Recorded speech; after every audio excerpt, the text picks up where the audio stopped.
எல்லாம் வல்ல அல்லாஹுவின் நல்லடியார்களே, அருமை பெரியோர்களே, தாய்மார்களே, சகோதர சகோதரிகளே, ஏக இறைவனின் அளப்பெரும் கிருபையினால் அவனது ஏகத்துவ கொள்கையினை உலகமெல்லாம் கொண்டு சேர்க்க வேண்டும் என்ற நோக்கத்தோடு தொடர்ந்து பல வருடங்களாக பிரச்சார பணியிலே நாம் ஈடுபட்டு கொண்டு வருகிறோம். அதனுடைய ஒரு மைல்கல்லாக லா இலாஹ இல்லல்லாஹ் என்ற கலிமாவின் போதனையை எடுத்துச் சொல்லுகிற வகையில் ஷிர்க் ஒழிப்பு மாநாட்டை நாம் நடத்தி முடித்தோம். அடுத்ததாக முஹம்மதுர் ரசூலுல்லாஹ் என்ற இஸ்லாத்தினுடைய இரண்டாவது அடிப்படையினை எடுத்துச் சொல்வதற்கு ஒரே இடத்திலே மக்கள் அனைவரையும் ஒன்று திரட்ட இயலாது என்கிற காரணத்தினால் பகுதி பகுதியாக மாவட்டம் வாரியாக மாநாடுகளை நடத்த திட்டமிட்டு இப்பொழுது மாவட்ட அடிப்படையில் நடத்தி கொண்டிருக்கிறோம். இங்கே கூடியிருக்கிற குழுமி இருக்கிற மக்கள் கூட்டத்தை பார்க்கிற பொழுது எதிர்வருகிற காலத்தில் மாவட்ட மாநாடுகள் கூட சாத்தியப்படாதோ என்கிற அளவிற்கு ஒரு சூழலை நாம் கண்டு உணர முடிகிறது. எல்லா புகழும் அல்லாஹ் ஒருவனுக்கு. அன்பிற்குரிய சகோதர சகோதரிகளே, நவீன பிரச்சனைகளும் நபிகளாரின் தீர்வுகளும் என்ற தலைப்பினை இந்த மாநாட்டில் எனக்கு வழங்கியிருக்கிறார்கள். அன்னலம் பெருமகனார் நபிகள் நாயகம் ஸல்லல்லாஹு அலைஹி வஸல்லம் அவர்கள் நவீன கால பிரச்சனைகளுக்கு மட்டுமல்ல, உலகத்தினுடைய எல்லா காலத்து பிரச்சனைகளுக்கும் தீர்வுகளை வழங்கியிருக்கிறார்கள்.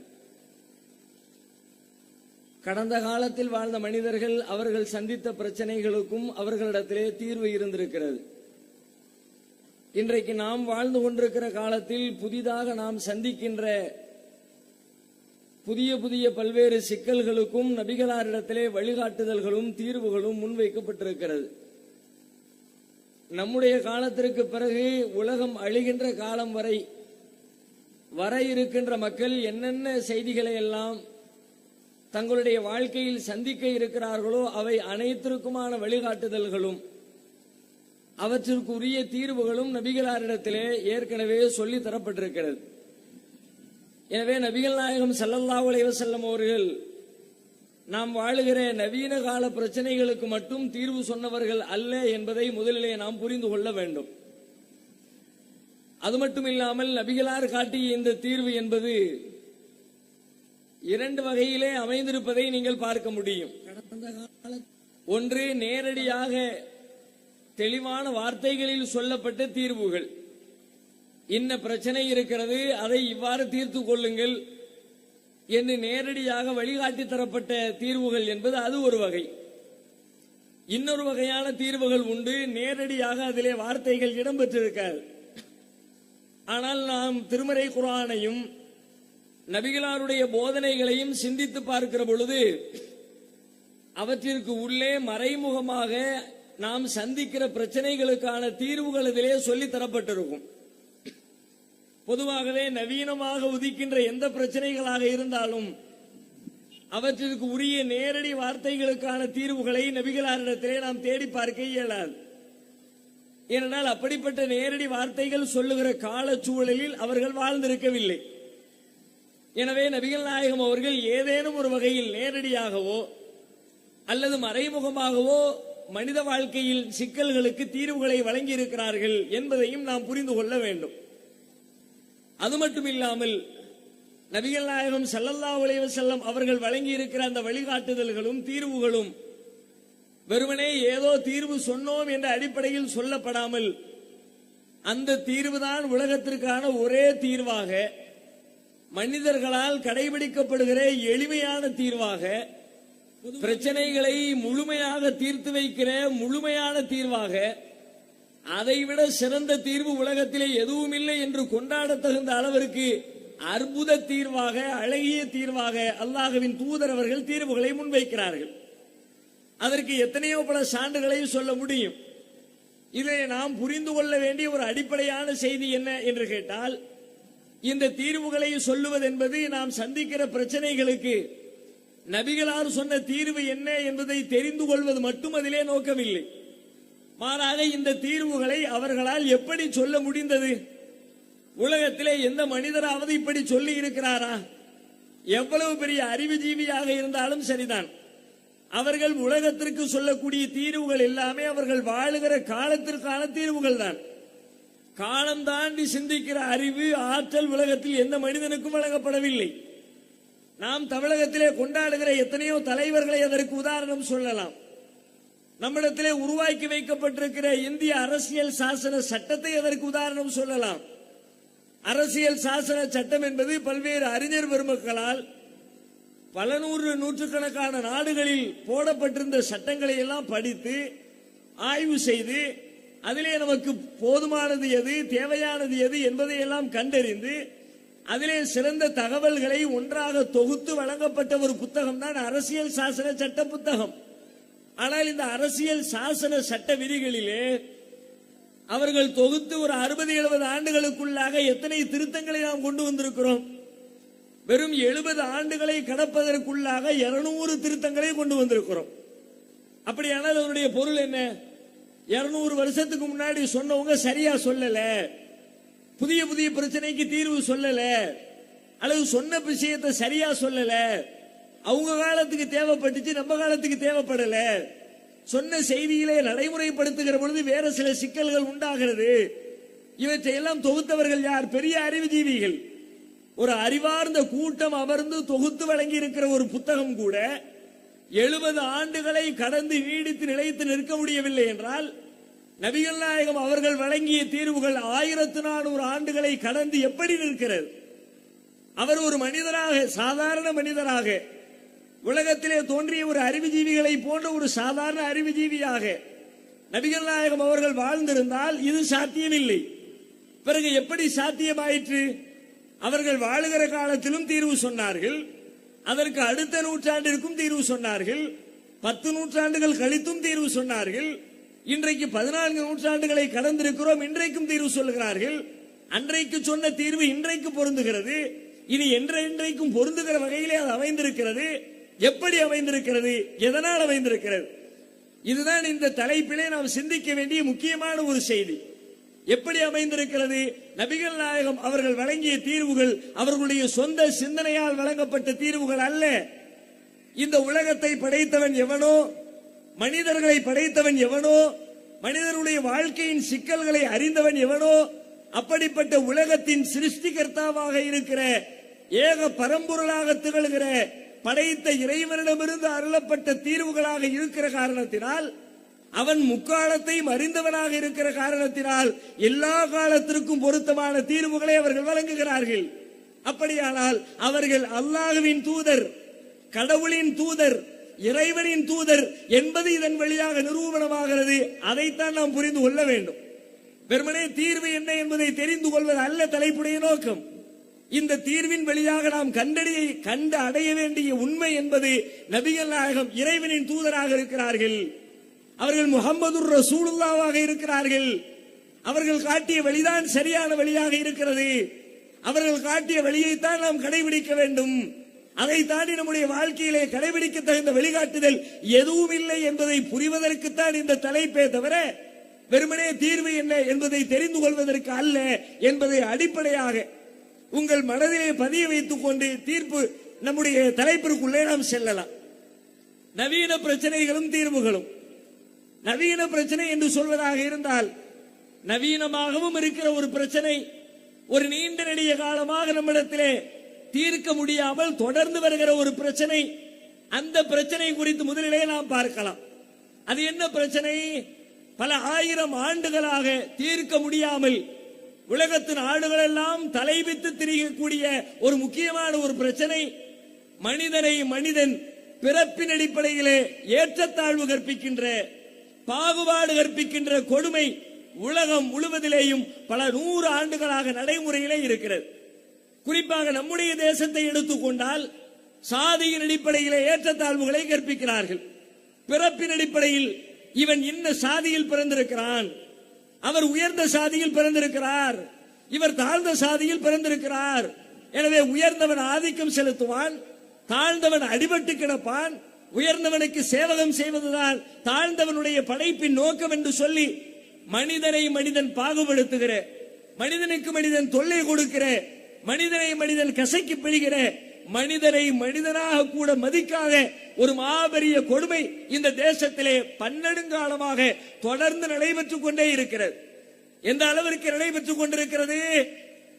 2000 ஆண்டுகளுக்கு முன்னால் வாழ்ந்தவர் திருவள்ளுவர். வள்ளுவருடைய காலம் கடந்து 2000 கடந்து விட்டோம்.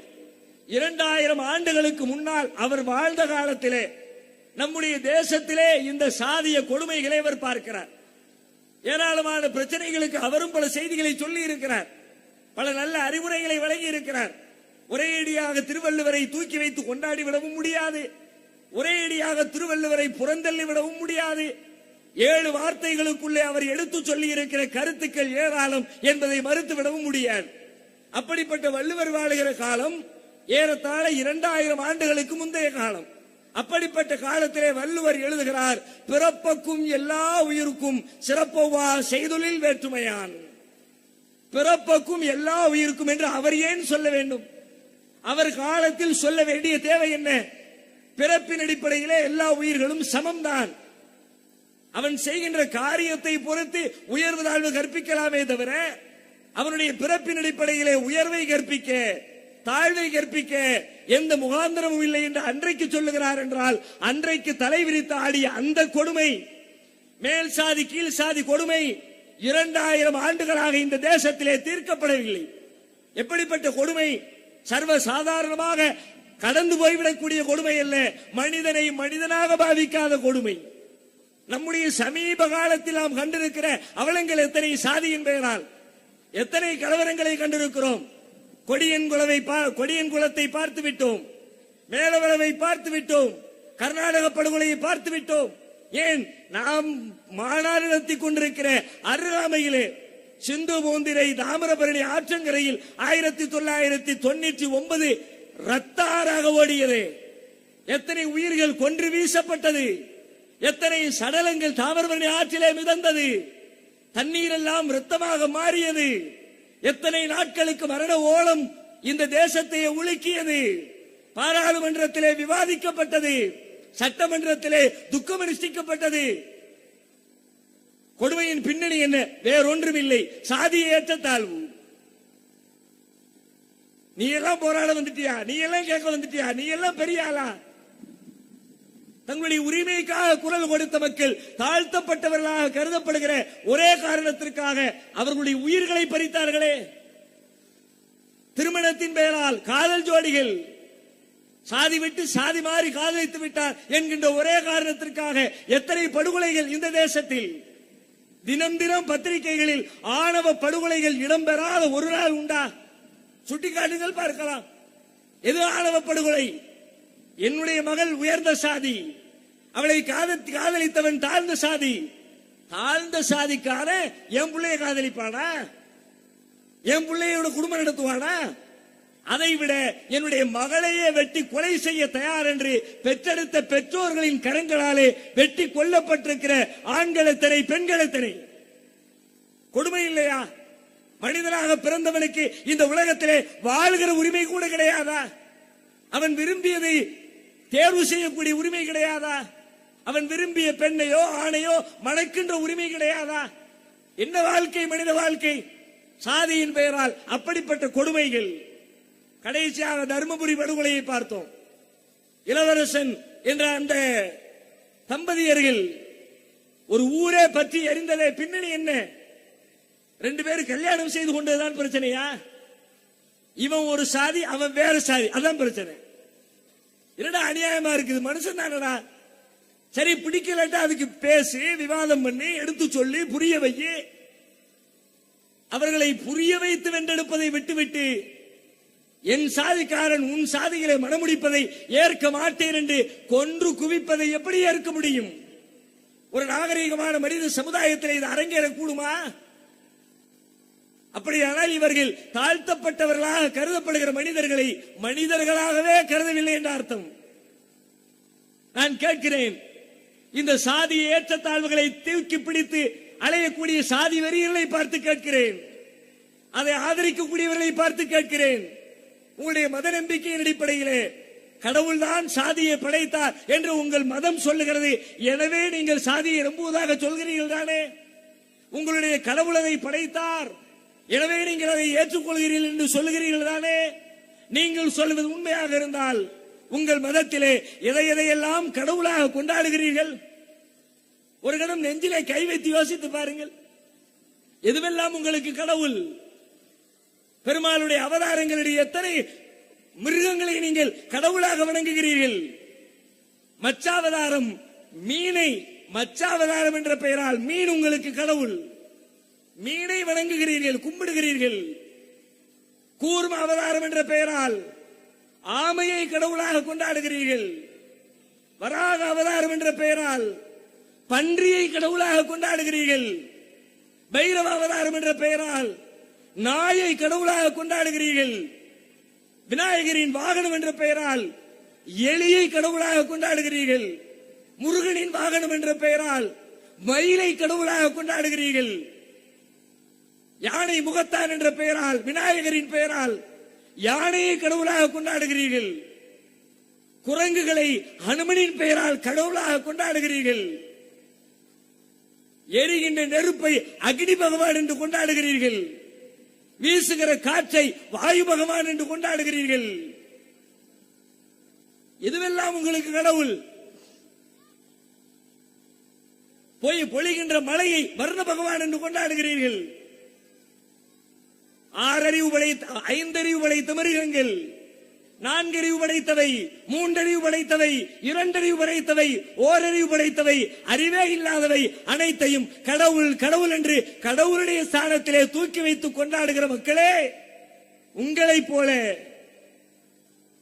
அறிவோடு, உணர்வோடு, சிந்தனையோடு, பசியோடு, பலகீனத்தோடு, ஆற்றலோடு உங்களுக்கு நிகராக இந்த உலகத்திலே வாழ்கிற மனிதர்களை மனிதராக கூட நீங்கள் கொண்டாடவில்லை என்றால் நீங்கள் என்ன மனிதர்கள்? இந்த பிரச்சனைக்கு இந்த தேசம் என்ன தீர்வை சொன்னது நான் கேட்கிறேன். எத்தனை கொடுமை! சாதியின் பெயரால் இந்த தேசத்திலே தாழ்த்தப்பட்ட மக்களுக்கு இழைக்கப்பட்டிருக்கிற கொடுமைகளை வார்த்தைகளில் வர்ணித்து விட முடியுமா?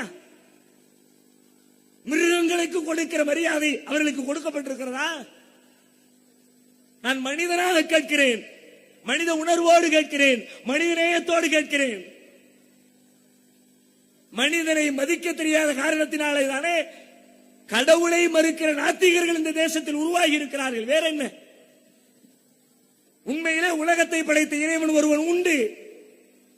அறிவை கொண்டு சிந்தித்தால் அதை கண்டடைய முடியும். உலகத்திலே இருக்கிற சின்ன சின்ன பொருட்கள் எல்லாம் தானாக உருவாக முடியாது என்றால் இத்தனை பிரம்மாண்டமான கோள்கள், சூரியன், சந்திரன், மனிதன், மரங்கள், மட்டைகள் அவை அனைத்தும் தானாக உருவாகுமா? முடியவே முடியாது. அறிவு சொல்லும் உலகத்தை படைத்த படைப்பாளன் ஒருவன் உண்டு. அறிவு சொல்லும். அப்படிப்பட்ட அறிவை ஓரம் கட்டி வைத்துவிட்டு படைப்பாளன் இல்லை, கடவுள் இல்லை, இறைவன் இல்லை என்ற ஒரு கூட்டம் உண்டானதே. ஏன் உண்டானது? கடவுளை மறுப்பதற்கா? கடவுளை மறுப்பது அல்ல அவர்களுடைய நோக்கம். நீங்கள் கடவுளின் பெயரால் தான் இந்த சாதியை உருவாக்கி இருக்கிறீர்கள். சாதி ஒழிய வேண்டும், மனிதனுக்கு மனிதன் செய்யப்படுகிற அநியாயங்கள் நிறுத்தப்பட வேண்டும். சாதி ஒழிவதற்கு கடவுளை ஒழித்தால் தான் சாதியை ஒழிக்க முடியும் என்றால் நான் கடவுளை ஒழிப்பதை தவிர வேறு வழி இல்லை என்று சொன்னார்கள் நாத்திகர்கள். இந்த தேசத்திலே குறிப்பாக தமிழகத்திலே நாத்திக கொள்கையை தூக்கி பிடித்தவர் ஈவ ராமசாமி பெரியார். அவர் சொன்ன விளக்கம் இதுதான். அவரிடத்திலேயும் கேட்கப்படுகிறது, நீங்கள் இந்து மதத்தை விமர்சிப்பதை போல இஸ்லாத்தை விமர்சிப்பதில்லையே.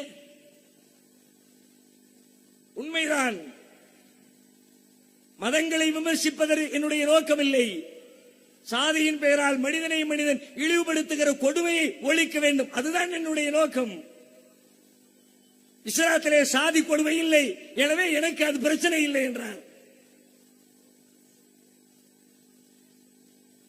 எத்தனை கொடுமைகள்! நாத்திகர்களை உண்டாக்கியது இந்த மதமும் இந்த சட்ட திட்டங்களும் இந்த சாதிய வர்ண வேறுபாடுகளும் இல்லையா?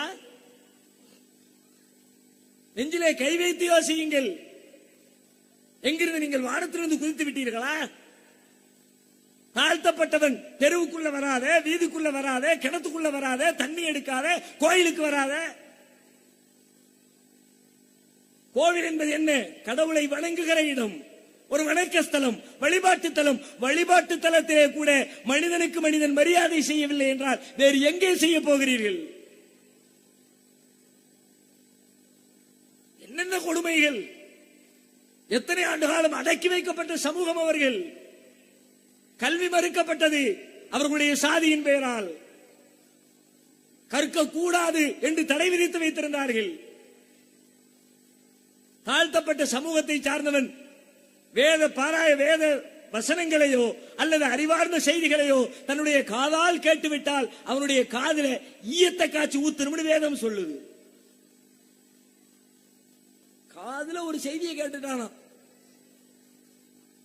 பிராமணர்கள் தான் படிக்கணும், வேதங்களை தெரியணும், அறிவார்ந்த விஷயங்களை கற்றுக்கொள்வதற்கு அவர்களுக்கு தான் உரிமை இருக்கிறது. நீ எப்படி கற்றுக்கொள்ளலாம்? கற்றுக்கொண்டால் உன் காது எரியட்டும். காதிலே ஈயத்தை காய்ச்சி ஊற்றி என்றால் எத்தனை கொடுமை! கல்வி மட்டுமா மறுத்தார்கள்? ஏகலைவனுடைய வரலாறு கதை செய்தி உலகமெல்லாம் பிரசித்தி பெற்றது. துரோணாச்சாரியார் என்று ஒரு பிராமண குரு இருக்கிறார். வில் எய்கின்ற அந்த ஆற்றலை கற்றுக் கொடுத்துக் கொண்டிருக்கிறார். தாழ்த்தப்பட்ட சமூகத்தை சார்ந்த ஏகலைவன் கற்றுக்கொள்ள வருகிறான். நீ தாழ்த்தப்பட்டவன், உனக்கு கல்வி கிடையாது என்று அவன் புறக்கணிக்கப்படுகிறான். துரோணாச்சாரியாரை மானசீகமான குருவாக ஏற்றுக்கொண்டு தனிமையிலே அம்பு எய்து பயிற்சி எடுக்கிறான். அந்த பயிற்சியிலே தேர்ச்சி பெறுகிறான். தேர்ச்சி பெற்ற பிறகு ஒரு நாள் அவனை சந்திக்கிற துரோணாச்சாரியார் அவரிடம் இருக்கிற இந்த ஆற்றலை பார்த்துவிட்டு, யார் உனக்கு குரு என்று கேட்கிறார். யார்? நீங்க தான் குரு, உங்களதான் மானசீகமான குருவாக வைத்து நானாக சுயமாக பயிற்சி எடுத்திருக்கிறேன், நீங்களே என்னுடைய குரு என்கிறான். உடனடியாக குரு சொல்லுகிறார், குரு தட்சணை கொடுக்க வேண்டுமே, என்ன வேண்டும் கேளுங்கள் சாமி, உன்னுடைய வலது கையினுடைய கட்டை விரலை வெட்டித்தா, அதுதான் எனக்கான குரு தட்சணை என்று கேட்கிறார். அவனும் வெட்டி கொடுக்கிறான். என்ன காரணம்? வில்லை எறிவதற்கு, அம்பை எறிவதற்கு அத்தியாவசியமான ஒன்று வலது கை கட்டை விரல். வலது கை கட்டை விரல் இல்லாட்டி அவன் எவ்வளவு பெரிய திறமசாலியா இருந்தாலும் பாய்தா இல்லை, பிரயோஜனம் இல்லை. மிகப்பெரிய அளவிலே வில்லிலே பயிற்சி எடுத்திருக்கிறாய், ஆனால் அந்த பயிற்சியை நான் பயன்படுத்த அனுமதிக்க மாட்டேன், கட்டை விரலை வெட்டித்தா என்று சொல்லி கற்றறிந்த அந்த ஆற்றலை கூட பயன்படுத்த விடாமல் தடை செய்த இந்த சாதி இல்லையா? மனிதனுக்கு அடிப்படையான உணர்வுகளை கூட சாதியின் பெயரால் தடுத்து வைத்திருந்தீர்களே. சாதியின் அடிப்படையிலே தாழ்த்தப்பட்டவர்கள், இன்றைக்கு தாழ்த்தப்பட்ட சமூகத்தை சார்ந்தவர்கள் திருமணம் செய்கிற பொழுது 2 மணி நேரம் அவர்களுக்கு பூணூல் மாட்டுகிறார்கள். 2 மணி நேரம் பூணூலை போட்டு விட்டு கல்யாணத்தை முடிச்சு வைக்கிறாங்க. ஏன்பா 2 மணி நேரம் பூணூல்? தாழ்த்தப்பட்டவனுக்கு திருமணம் செய்கிற உரிமை கிடையாது. எனவே 2 மணி நேரம் அவனை உயர்ந்த சாதியாக மாற்றி அவனுக்கு திருமணம் செய்து வைக்கிறோம். திருமணம் செய்ய அனுமதி இல்லை. குறிப்பிட்ட சாதியிலே பிறந்து விட்டார் என்ற காரணத்திற்காக தான் பெற்றெடுத்த பிள்ளைகளுக்கு தான் விரும்பிய நல்ல பெயர்களை வைப்பதில் அவர்களுக்கு அனுமதி இல்லை. தாழ்த்தப்பட்டவன் என்ன பெயர்களை வைக்க வேண்டும் என்று அவர்களுடைய மரபிலே இருக்கிறது. நல்ல சொற்களை, மங்களகரமான சொற்களை அவர்கள் தங்கள் குடும்பத்திலே பெயராக சூட்டுவதற்கு அனுமதி கிடையாது. நல்ல பெயர் வைக்க கூடாது. எதுவெல்லாம் கெட்ட அர்த்தம் உள்ளதோ, தப்பான அர்த்தம் உள்ளதோ, பௌர்ணமி என்று வைக்கலாமா? வைக்கக்கூடாது. அமாவாசைன்னு வைக்கி. அறிவாளியில் வைக்கலாமா? வைக்கக்கூடாது. மண்ணாங்கட்டின்னு வைக்கி. தாழ்த்தப்பட்ட சமூகத்து மக்களுக்கு இந்த பெயர் இருக்கிறதா இல்லையா? அமாவாசை, மண்ணாங்கட்டி, பாவாடை, இதுதான் அவர்கள் வைக்க வேண்டிய பெயர். இன்றைக்கும் நம்மிடத்தில் எத்தனை பேர் உலாவுகிறார்களே, அப்படிப்பட்ட மக்களை பார்க்கிறோமா இல்லையா? அந்த பெயரோடு தான் பெற்ற பிள்ளைக்கு என்ன பெயர் சூட்ட வேண்டும் என்று தாயும் தந்தையும் எவ்வளவு ஆசையாக பெயர் தேடுவார்கள். அதுவும் முதல் குழந்தை என்றால் கேட்கவே தேவையில்லை. வயிற்றிலே கரு உண்டான உடனேயே பெயர் வைக்கிற புத்தகத்தை வாங்கி வந்து விடுவார் தந்தை. 10 மாசம் புரட்டுவாங்க, ஆனாலும் ஃபைனல் டிசிஷன் எடுக்க முடியாது. இப்படிப்பட்ட நிலையில ஒவ்வொரு மனிதனும் தன்னுடைய குழந்தைக்கு அவன் ஆயுட்காலம் முழுக்க அவனை யார் யாரெல்லாம் வாயார அழைக்கப் போகிறார்களோ அதனை நினைத்து நினைத்து சூட்டுகிற பெயரை கூட நல்ல சொற்களை வைக்க கூடாது என்று தடுக்கப்பட்டது சாதியின் பெயரால் இல்லையா? கல்வி கற்க அனுமதி இல்லை, திருமண முடிக்க அனுமதி இல்லை, பெயர் வைக்க அனுமதி இல்லை. அவ்வளவு ஏன் தாழ்த்தப்பட்ட சமூகத்தை சார்ந்த பெண்கள் அவர்களுடைய விதிப்படி மேலாடை அணிவதற்கு அனுமதி இல்லாமல் நீண்ட நெடிய காலம் மறுக்கப்பட்டார்கள். ஒரு பெண்ணுடைய ஒழுக்கம், அவருடைய மானம், அவருடைய ரோஷ உணர்ச்சி, வெட்க உணர்வு, அவற்றையெல்லாம் காலில் போட்டு நசுக்கிற மாதிரி 1818 1826 வரைக்கும் தாழ்த்தப்பட்ட சமூகத்து மக்கள், பெண்கள் அவர்கள் மேலாடையிலே மேலே ஆடை அணிவதற்காக ஒரு மிகப்பெரிய யுத்தத்தை நடத்த வேண்டிய தேவை இருந்தது இந்த தேசத்தில். ஏறத்தாழ 8 ஆண்டுகள் திருவிதாங்கூர் சமஸ்தானத்திலே போராட்டம். யார் போராடியது? நாங்கள் மேலாடை அணிவோம் என்று தாழ்த்தப்பட்ட மக்கள் ஆடை அணிய வருகிறார்கள். திருவிதாங்கூர் மகாராணி ஆர்டர் போடுகிறார். நம்முடைய தர்மத்திற்கு விரோதமாக, மதத்திற்கு விரோதமாக தாழ்த்தப்பட்ட பெண்கள் ஆடை அணிய முடிவெடுத்திருக்கிறார்கள். வாலிபர்களே, இளைஞர்களே, அவர்களுடைய ஆடைகளை கிழித்து எறியுங்கள் என்று ஒரு பெண்ணே கட்டளையிட்டார். 19 உயிர்கள் அந்த போராட்டத்திலே பலி கொடுக்கப்பட்டது. அதற்கு பிறகுதான் பெண்களுக்கு மேலாடை அணிகிற உரிமை வழங்கப்பட்டது. கற்பனை செய்யவே கஷ்டமாக இருக்கிறது. இப்படியெல்லாம் ஒரு கொடுமையா? இவர்களெல்லாம் மனித பிறவிகளா இல்லையா? தன்னோடு பிறந்து விட்டனை இந்த அளவிற்கு கொடுமைப்படுத்துவார்களா? ஆடைக்காக போராட்டம் நடத்திய தேசம் உலகத்தில் வேறு உண்டா? ஆடை அணிகிற உரிமையை தா என்று கேட்கின்ற ஒரு கொடுமை உலகத்தில் வேறு எந்த பகுதியிலாவது நடந்தது உண்டா? உயர்ந்தவர்களாக கருதப்படுகிறவர்கள் எல்லா வசதிகளையும் தங்களுடைய கைகளில் வைத்துக் கொள்கிறார்கள். சட்டங்கள், திட்டங்கள் என்ற பெயரால் மூட நம்பிக்கைகளுக்குள்ளே தாழ்த்தப்பட்டவர்களை தள்ளுகிறார்கள். ஆடி மாசத்துல நல்ல காரியம் எதுவும் பண்ணக்கூடாது, எல்லா கீழ் சாதிக்கும் சொல்லப்பட்டிருக்கிற சட்டம். ஆனால் அந்த சாதி அடுக்குகளிலே மேலே இருக்கிற பிராமணர்களுக்கு ஆடிக்கு ஒரு பிரச்சனை கிடையாது. ஆடி மாசம் எவனும் எந்த நல்ல காரியம் பண்ண மாட்டான். புது வீடு கிரக பிரவேசம் இருக்காது, திருமணம் இருக்காது, நல்ல நிகழ்ச்சிகள் எதுவும் நடக்காது, கடை ஓபனிங் இருக்காது, மண்டபம் ஃப்ரீயா இருக்கும், பஸ் ஃப்ரீயா இருக்கும், ட்ரெயின் ஃப்ரீயா இருக்கும். 1 லட்சம் ரூபாய்க்கு பிடிக்க வேண்டிய மண்டபத்தை ஆடி மாசத்துல 25,000 ரூபாய்க்கு பிடிப்பான்.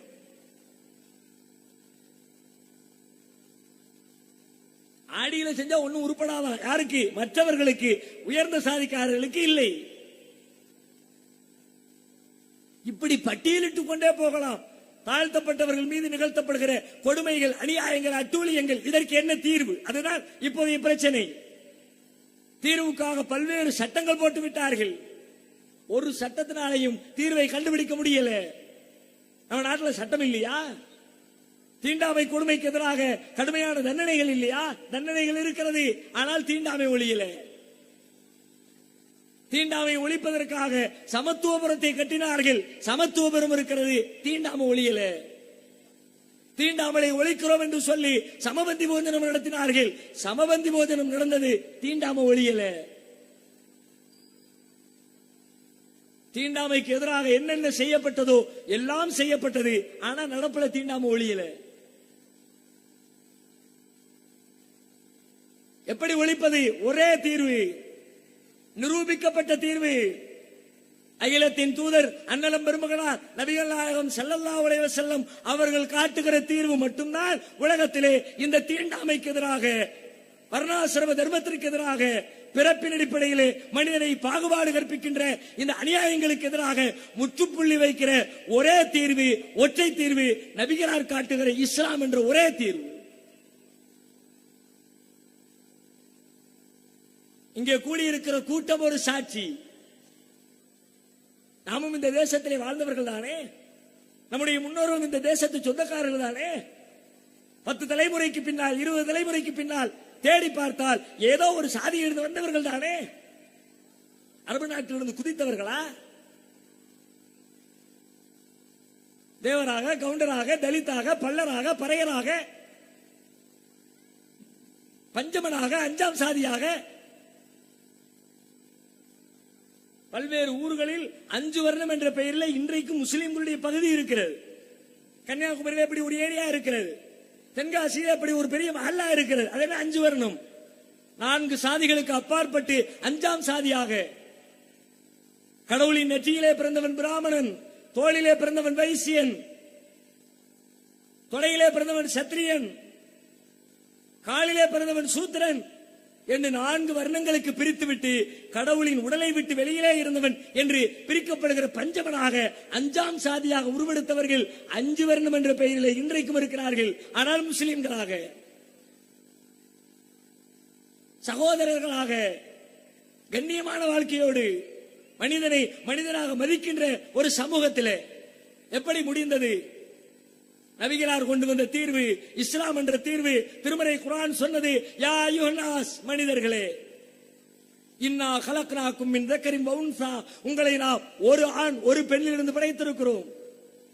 வஜஅல்னாக்கும் ஷுஊபன் வ கபாயில லிதஆரஃபு, ஒருவரை ஒருவர் அறிந்து கொள்வதற்காகத்தான் கிளைகளையும் கோத்திரங்களையும் உண்டாக்கி இருக்கிறோம். நீங்கள் அனைவரும் ஒரு தாய் மக்கள். பிறப்பால், நிறத்தால், இனத்தால், மொழியால் எத்தனை பிளவுகள் இருந்தாலும் அத்தனை பேரும் ஒரு தாய் மக்களடா என்ற போதனையால் நபிகள் நாயகம் கட்டி இழுத்தார்கள்.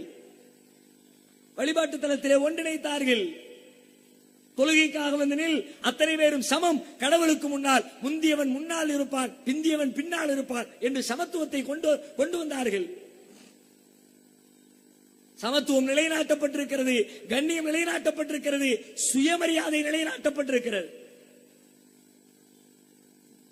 இஸ்லாம் கற்றுத்தந்ததை போல சுயமரியாதையை உலகத்திலே எந்த மார்க்கமும் எந்த சித்தாந்தமும் கற்றுத்தந்தது இல்லை. பள்ளிவாசலுக்கு இறைவனை தொழுகைக்காக வருகிற நேரத்திலே கூட அழையா விருந்தாளியாக பள்ளிக்கு வராதே என்று சொல்லி அவரை அழைப்பதற்காக ஒரு ஏற்பாடு செய்து, ஹய்யா அலஸ் ஸலா, ஹய்யா அலல் ஃபலா, தொழுகையின்பால் வாருங்கள், வெற்றியின்பால் வாருங்கள் என்று அழைப்பு கொடுத்து அழைக்கப்பட்ட விருந்தாளியாக என் இல்லத்திற்கு வா என்று சொன்ன மார்க்கம் இஸ்லாம். வேறு எந்த வழிபாட்டு தலத்திலே அழைப்பு கொடுக்கப்படுகிறது? அழைப்பு கொடுக்க வேண்டும் என்ற விதி எங்கே இருக்கிறது? உறவினர்கள் கூட சில நேரங்களில், நாங்களாம் கூப்பிட்டா தான் நீங்க வருவீங்களோ, கூப்பிடாம வரமாட்டீங்களோ என்றெல்லாம் பேசுவார்கள். படைத்த இறைவன் என்ன பார்க்கிறான்? நான் உன்னை அழைக்கிறேன், வா. யாருடைய அழைப்பு? பள்ளிவாசலில் இருந்து அழைக்கப்படுகிற ஹய்யா அலஸ் ஸலா என்ற அழைப்பு மோதினாருடைய அழைப்பா? பிலாலுடைய அழைப்பா? படைத்த இறைவனுடைய அழைப்பு. தொழுகையின்பால் வா, வெற்றியின்பால் வா என்று இறைவன் அழைக்கிற அழைப்பு. எத்தனை பெரிய சுயமரியாதை! தன்மானம், மானத்தை இழந்து உலகத்திலே உன் மானத்தை விட பெரிது வேறு ஒன்றுமில்லை என்று சொல்லிக் கொடுத்த மார்க்கம் இஸ்லாம். இஸ்லாத்தை தவிர உலகத்தில் வேறு எந்த இடத்திலேயும் தீர்வில்லை. சட்டத்தால் தீர்வு இல்லை, அறிவுரைகளால் தீர்வு இல்லை. இந்த கொடுமைக்கு முற்றுப்புள்ளி வைக்க வேண்டும் என்றால் பாதிக்கப்பட்டிருக்கிற மக்கள், தாழ்த்தப்பட்டிருக்கிற மக்கள் விடுதலை பெற வேண்டும், உரிமை பெற வேண்டும், மானம் பெற வேண்டும் என்று விரும்பினால் உங்கள் முன்னால் இருக்கிற ஒரே வழி இஸ்லாம் என்ற ஒரு வழி. அன்பு கூர்ந்து அழைக்கிறோம். ஆங்காங்கே நிற்கிற, வெளியிலிருந்து கேட்கிற, சுற்றுப்புறத்திலே இருந்து செவி கொடுத்துக் கொண்டிருக்கிற தாழ்த்தப்பட்டவர்கள் என்று இழிவுபடுத்தப்பட்ட என் சொந்தங்களை பார்த்து, சகோதரர்களை பார்த்து, தோழர்களை பார்த்து நான் சொல்லுகிறேன், உங்களுக்கான ஒரே விடுதலை இஸ்லாம். இஸ்லாத்தை ஆற தழுவுங்கள். எங்களை போல கண்ணியத்தோடு நீங்களும் வாழலாம். இது ஆண்டாண்டு கால பிரச்சனை. நவீன பிரச்சனை என்று சொல்வதாக இருந்தால் ஐநா சபையிலே சமீபத்திலே ஒரு 30 ஆண்டுகளுக்கு முன்னால் உலகம் சந்திக்கிற நவீன பிரச்சனைகளும் அதற்கான தீர்வுகளும் என்ற பெயரிலே ஒரு கருத்தரங்கத்தை, ஒரு அமைப்பை உண்டாக்கினார்கள். பல்வேறு விஷயங்களை விவாதித்தார்கள். அதிலே சில முக்கிய பிரச்சனைகளை பட்டியலிட்டு அதற்கான தீர்வுகளை உலகம் எங்கிலும் இருந்து அறிவுஜீவிகளிடமிருந்து வரவழைத்தார்கள். அதிலே முக்கிய பிரச்சனையாக முன்வைக்கப்பட்ட ஒரு பிரச்சனை தண்ணீர் பற்றாக்குறை, நீர் மேலாண்மை. கடந்த நூற்றாண்டுகளில் இந்த உலகம் சந்திக்காத ஒரு பெரும் பிரச்சனையை இந்த நூற்றாண்டிலே தண்ணீர் விஷயத்தில் சந்தித்திருக்கிறது. அறிவுஜீவிகள் சொல்லுகிறார்கள், ஆய்வாளர்கள் சொல்லுகிறார்கள், இன்றைக்கு இருக்கிற இதே நிலை எதிர்காலத்திலே நீடித்தால் வரக்கூடிய காலத்தில் பெட்ரோல் விற்கின்ற விலையை விட தண்ணீரின் விலை அதிகரிக்கும். தண்ணீருக்காக சண்டைகள் நடக்கும். தண்ணீருக்காக தேசங்கள் உடையலாம். தண்ணீருக்காக ஒரு தேசத்திற்கும் இன்னொரு தேசத்திற்கும் இடையிலே சண்டை மூண்டு அது உலக போராக கூட உருவெடுக்கலாம்.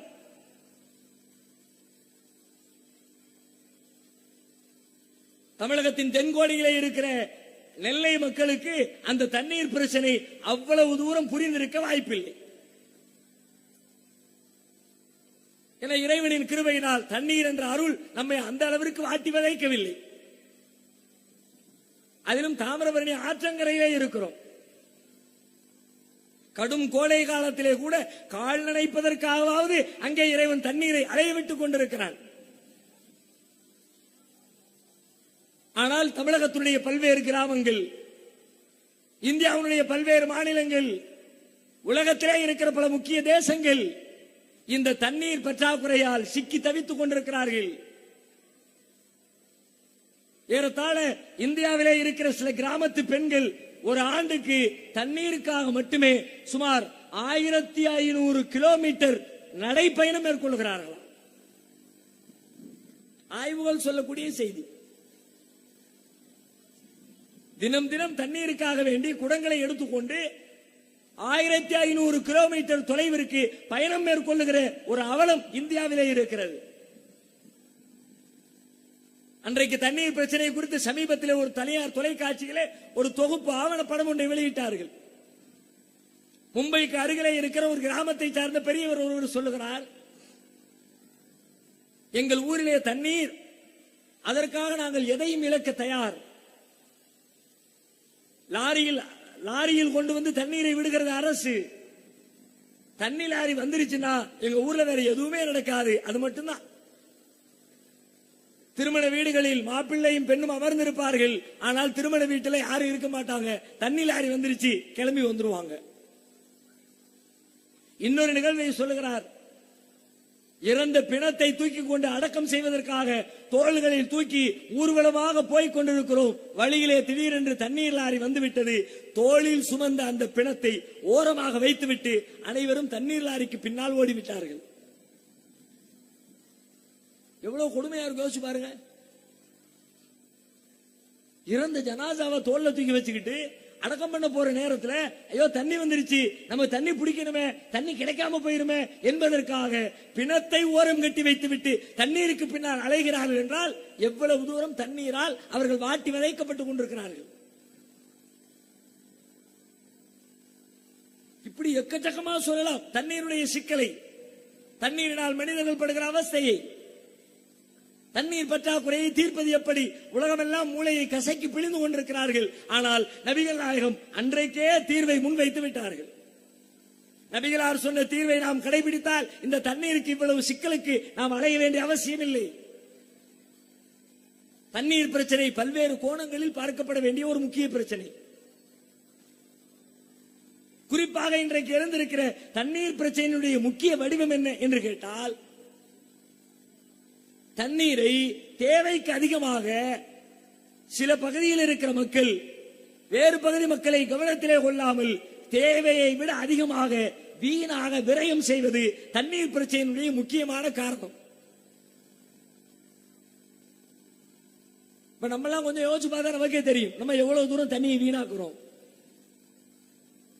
அங்க தண்ணீருக்கு அடிச்சுக்கிட்டு நிக்கிறான், தண்ணி இல்லைன்னு சண்டை போடுறான். தண்ணீருக்காக வேண்டி கடந்த 10 ஆண்டுகளில் எத்தனை கலவரங்கள் நடந்திருக்கிறது தெரியுமா? இந்தியாவில், பீகார்ல, ஆந்திராவில், கர்நாடகாவில், உத்தரப்பிரதேசத்தில் கலவரங்கள் நடந்து, துப்பாக்கி சூடு நடந்து, தடியடி நடந்து பல உயிர்கள் கொல்லப்பட்டிருக்கிறது தண்ணீர் பஞ்சத்திற்காக. ஆனால் இறைவன் நமக்கு அவனது அருளை வாரி வழங்கி இருக்கிறான் என்பதை கொஞ்சம் கூட யோசித்து பார்க்காமல் தண்ணீரை நாம் தாராளமாக செலவழிக்கிறோம், அள்ளி அள்ளி விரயமாக்குகிறோம். ஒவ்வொரு நாளும் நாம் செலவழிக்கிற தண்ணீரை எடுத்துக்கொள்ளுங்கள். அதிலேயும் 40-50 ஆண்டுகளுக்கு முன்னர் எல்லாம் தண்ணீருடைய அருமை நம்முடைய முன்னோர்களுக்கு தெரிந்தது. கஷ்டப்பட்டு தண்ணீர் இறைக்கணும், பைப்ல தண்ணி அடிக்கணும், அப்ப தண்ணீரை எவ்வளவு பக்குவமா செலவழிக்கணும்ங்கிறது அவங்களுக்கு தெரிஞ்சிச்சு. ஆனா இன்னைக்கு கரண்ட் கண்டுபிடிக்கப்பட்ட பிறகு, மோட்டார் வைக்கப்பட்ட பிறகு ஒரு சுவிட்சை தட்டுனா தண்ணி வந்து டேங்க்ல நிறையுது.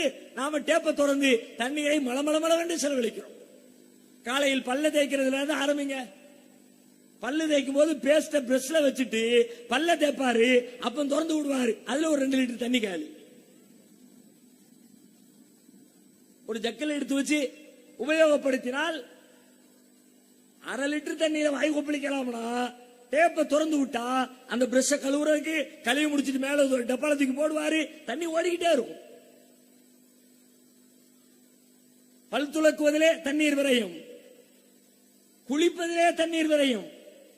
ஷவர் அப்படி திறந்து விட்டு ஜம்முன்னு நிக்க வேண்டியது 1 மணி நேரத்துக்கு. கிணத்துக்குள்ள இருந்து தண்ணி எடுத்து எடுத்து எடுத்து குளிக்கணும்னா 2 வாளி தண்ணியோட முடிச்சிருவார், முடிஞ்சது. ஒரு வாளி 2 குடத்தை இவர் ஒரு வாளியை குளிப்பாரு, வீட்டுக்காரி ஒரு வாளி, முடிஞ்சு போச்சு. ஏன் கஷ்டப்பட்டு இறைக்கணும்ல? இப்ப எந்த கஷ்டமும் இல்ல, தண்ணீருடைய அருமை தெரியல. பட்டனை போட்டு விட்டா தண்ணி நிறையுது, பைப்பை திருப்பினா தண்ணி கொட்டுது. ஒரு நாளைக்கு எத்தனை லிட்டர் தண்ணீர் குளிக்கிறோம்? அதிலேயும் இந்த வணிக நிறுவனங்கள் செய்திருக்கக்கூடிய ஒரு பெரிய மோசடி, நம்மை மனநோயாளியாக ஆக்கி இருக்கிறார்கள். நம்மை சுத்தப்படுத்துவதற்கு ஒரு 4 ஜக்கு தண்ணி போதுமானது, மனிதன் குளிப்பதற்கு அடிப்படையாக. 1 வாளி தண்ணீர் போதுமானது, ஒரு 5 லிட்டர் தண்ணீர் போதுமானது. ஆனால் சில பேர் பாத்ரூம்குள்ள போனா 1/2 மணி நேரம் 1 மணி நேரம் தண்ணி உழுந்துகிட்டே இருக்கு. சோப்பு தயாரிச்சா பத்தியா, அதை விட ஒரு பெரிய மோசடி வேற ஒண்ணுமே கிடையாது. அழுக்கை சுத்தப்படுத்தத்தான் சோப்பு. அழுக்கே இல்லன்னு நல்லா தெரிஞ்சாலும் சோப்பு போடாம இப்ப குளிச்சுட்டு வர்றோமா? சோப்பை போட்டோன்னா உடம்பெல்லாம் நுரைய கழுவுறதுக்கு தண்ணி அள்ளி ஊத்து. சாதாரணமா தண்ணி அள்ளி ஊத்துனா 2 ஜக்கு, சோப்பை போட்டா கூட 4 ஜக்கு. செலவழிக்கிறோமா இல்லையா? இது சாதாரணமாக கடந்து விடுகிற செய்தி அல்ல. எதிர்காலத்திலே உலக போரையே உண்டாக்கி விடலாம் என்று அச்சுறுத்துகிற அளவிற்கு இதனுடைய விபரீதம் இருக்கிறது என்றால் இன்றைக்கே நாம் விழித்துக் கொண்டாக வேண்டும். நபிகள் நாயகம் ஸல்லல்லாஹு அலைஹி வஸல்லம் அவர்களுடைய குளிப்பு முறையை பற்றி அன்னை ஆயிஷா ரலியல்லாஹு அன்ஹா அவர்கள் சொல்லுகிறார்கள், அண்ணன் நபி ஸல்லல்லாஹு அலைஹி வஸல்லம் கான யக்தஸிலு பிஸ்ஸா. நபிகள் நாயகம் ஸல்லல்லாஹு அலைஹி வஸல்லம் அவர்கள் ஒரு சா தண்ணீரிலே குளித்து முடித்து விடுவார்கள். ஒரு சா என்பது என்ன? கை நிறைய அள்ளுறோம்ல தண்ணி, இந்த மாதிரி அள்ளுற தண்ணிய 5 தடவை அள்ளி ஊத்துனா எவ்வளவு தண்ணி வருமோ அவ்வளவு தண்ணீரிலே நபிகள் நாயகம் குளித்து முடித்து விடுவார்கள். இப்ப நமக்கு கேட்கறதுக்கு ஆச்சரியமா, அது எப்படி முடியும்? அது கால் கழுவுறதுக்கே பத்தாத, முகம் கழுவே பத்தாத. முயற்சி எடுத்தால், அப்படித்தான் குளிக்க வேண்டும் என்ற நிலை ஏற்பட்டால் நாமும் அதற்கு பழகி விடுவோம். இன்றைய சூழலில் அது குறித்து நாம் சிந்திக்காவிட்டாலும் கூட குறைந்தபட்சம் கணக்கு வழக்கு இல்லாமல் செலவழிக்கின்ற தண்ணீரை கணக்கு வழக்கோடு செலவழிப்பதற்காவது நாம் நம்முடைய பழக்கத்தை மாற்றிக்கொள்ள வேண்டும். 1 வாளி குளிப்போம், 2 வாளி குளிப்போம். இப்ப எத்தனை வாளி தண்ணியை குளிச்சோம் கூட தெரிய மாட்டேங்குது. சொல்லுங்க பார்க்கலாம். பைப்பு ஓடிக்கிட்டே இருக்கு, ஜக்கல்லி ஊத்திக்கிட்டே இருக்கிறார். இவர் எவ்வளவு தண்ணியை செலவழிச்சார் யாருக்கும் தெரியாது. ஒரு நாளைக்கு 2 தடவை குளிப்பது அதுவெல்லாம் அவசியமற்றது. அசுத்தமாக கூடிய இடங்களை சுத்தப்படுத்தணும். அதுக்கு தான் மார்க்கம் சொல்லுது, டெய்லி ஒது செஞ்சுக்க, தொழுகிற நேரத்தில் ஒது செஞ்சுக்க. எதுவெல்லாம் வெளியில புழங்குமோ அதுவெல்லாம் அசுத்தமாகும். அசுத்தமாகிற உறுப்புகளை உடனே கழுவு. கைகள் அசுத்தமாகும், முகம் அசுத்தமாகும், தலை அசுத்தமாகும், கால் அசுத்தமாகும். அவற்றை சுத்தப்படுத்தி போதும். அள்ளி அள்ளி டெய்லி ஒரு நாளைக்கு 2 தடவை 3 தடவை குளிக்க வேண்டிய அவசியம் இல்லை.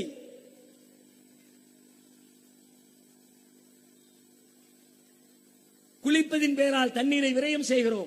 துவைப்பதின் பெயரால், துவைக்கிறதுனா என்ன? முந்தி எப்படி துவைச்சாங்க, இன்னைக்கு நம்ம எப்படி துவைச்சுக்கிட்டு இருக்கிறோம்? அதுவும் சோப்பு தான்.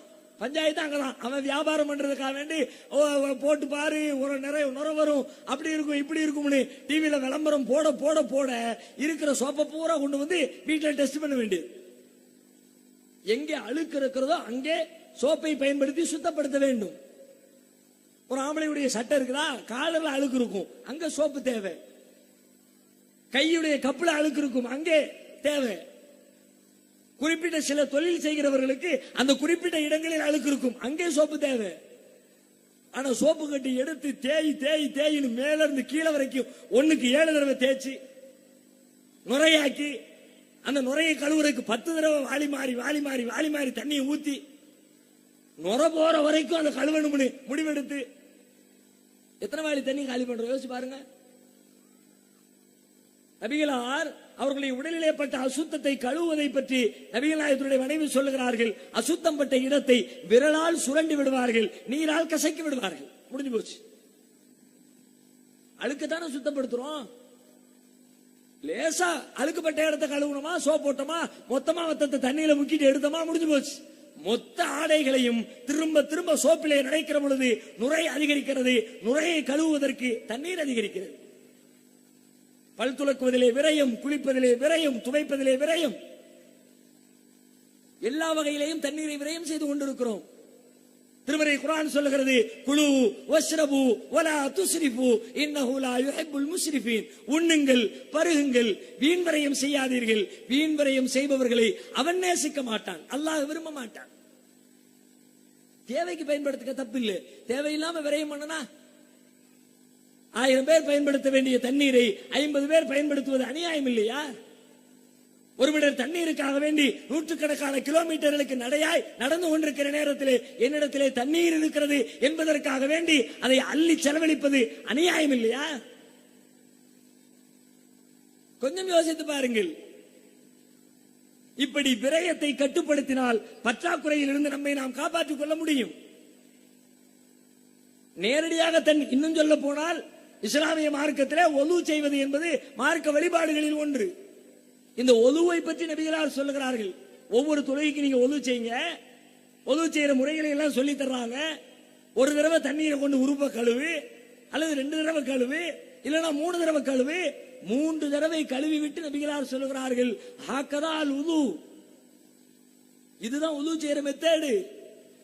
ஃபமன் ஜாத அலா ஹாதா, யார் இதை விட அதிகப்படுத்துகிறாரோ ஃபகத் அஸா, அவர் தவறு செய்து விட்டார்.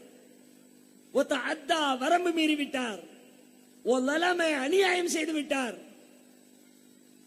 3 தடவைக்கு மேல தண்ணி அள்ளி அள்ளி ஒருத்தர் ஒது செஞ்சா நீ அநியாயம் பண்ணிட்டேங்கிறாங்க ரசூலுல்லாஹ். யாருக்கு அநியாயம்? தண்ணீர் இல்லாமல் கஷ்டப்படுகிறானே அவனுக்கு நீங்கள் செய்கிற அநியாயம் வேற என்ன அநியாயம்? தண்ணீருக்காக ஒருவன் பரிதவித்துக் கொண்டிருக்கிற பொழுது தண்ணி இருக்கின்றதுக்காக வேண்டி அள்ளி அள்ளி அள்ளி அள்ளி உன் முகத்தை நீ சுத்தப்படுத்தினால், உது செய்தால் நீ அநீதம் செய்து விட்டாய்.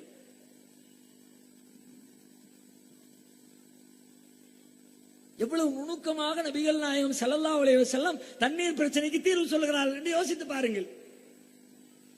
அது மட்டுமில்லை, நேரடியாக தண்ணீரை விரயம் பண்ணுவது ஒன்று, வேறு வேறு பொருட்களை விரயம் செய்வதன் வழியாக தண்ணீரை விரயம் செய்வது வேறொன்று.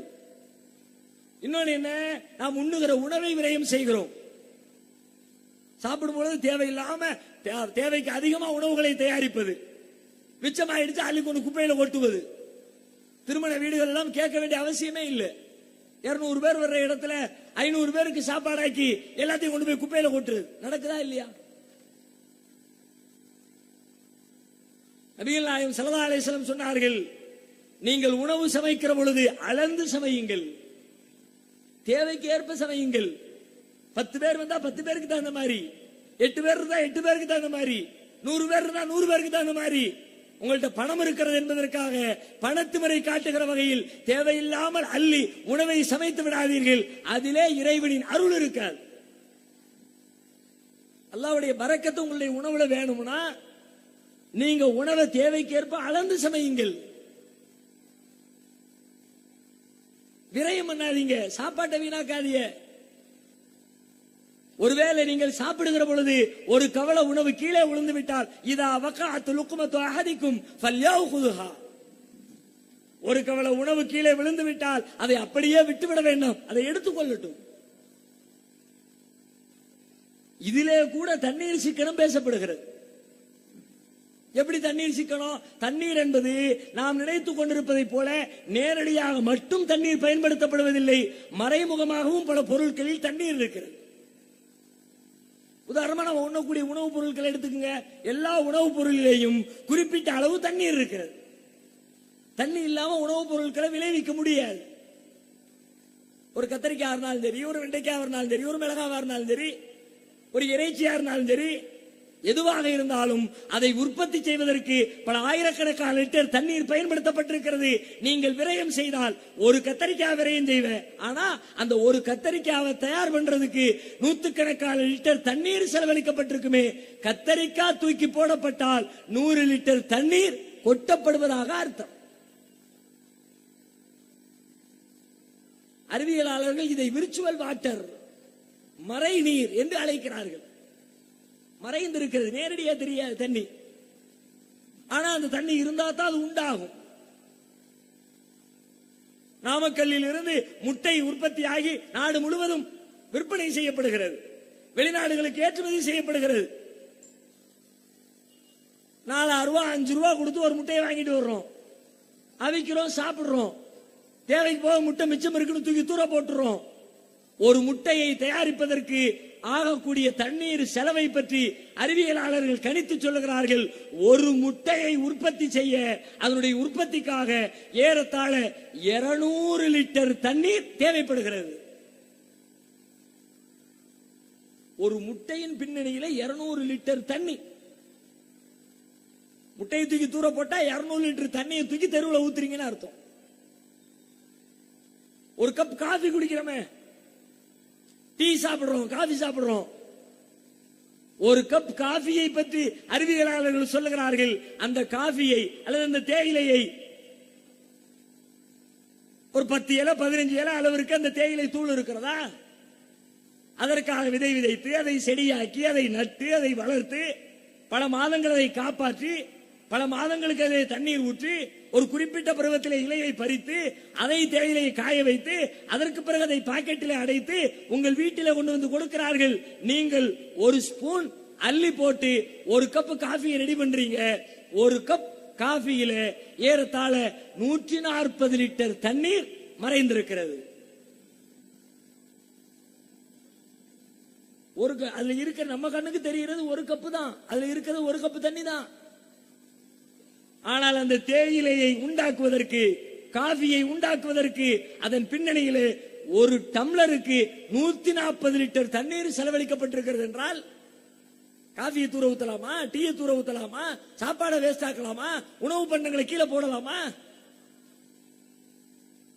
குறிப்பாக செல்வந்தர்களுடைய வீடுகள் எல்லாம் இன்றைக்கு உணவுகளை அவ்வளவு சாதாரணமாக நாம அளவாக சமைத்தோம், ஏதோ கணக்கு தவறி மிஞ்சி போச்சு, வேற வழி இல்ல, சாப்பிட முடியாது, அதை தூக்கி தூர போட்டோம், அது ஒரு வகை.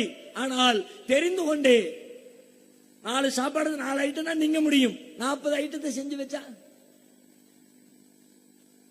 மிச்ச ஐட்டங்கள் எல்லாம் குப்பைக்கு போகும் என்று தெரிந்து கொண்டே அந்த உணவை தயாரிப்பது, அதை குப்பையிலே போடுவது, எத்தனை லட்சோப லட்ச லிட்டர் தண்ணீரை நாம் விரயமாக்குகிறோம் என்று யோசித்து பாருங்கள். அதனால் தான் நபிகளார் சொன்னார்கள், வீணாக்காதீர்கள், வீண் செய்பவர்களை, விரயம் செய்பவர்களை அல்லாஹ் நேசிக்க மாட்டான். அது மட்டுமில்லை, உணவுப் பொருட்கள் என்றில்லை, உலகத்தில் படைக்கப்படுகிற உருவாக்கப்படுகிற எல்லா பொருட்களிலேயும் தண்ணீர் மறைந்திருக்கிறது. அதனால தான் தண்ணீரை சிக்கனப்படுத்த நினைக்கிற எல்லா நாடுகளும் பல்வேறு பொருட்களை தங்களுடைய சொந்த நாட்டிலே தயாரித்துக் கொள்ளாமல் வேற நாட்டு தலையில வச்சு கட்டிடுறான். பனியன் தயாரிக்கிறார்கள், சட்டை தயாரிக்கிறார்கள், மைக்கு தயாரிக்கிறார்கள், எத்தனையோ பொருட்களை தயாரிக்கிறார்கள், பேக்கு தயாரிக்கிறார்கள், டேபிள் தயாரிக்கிறார்கள். ஒவ்வொரு தயாரிப்பின் பின்னணியிலேயும் தண்ணீர் இருக்கிறது. தண்ணீர் இல்லாம ஒண்ணுமே கிடையாது.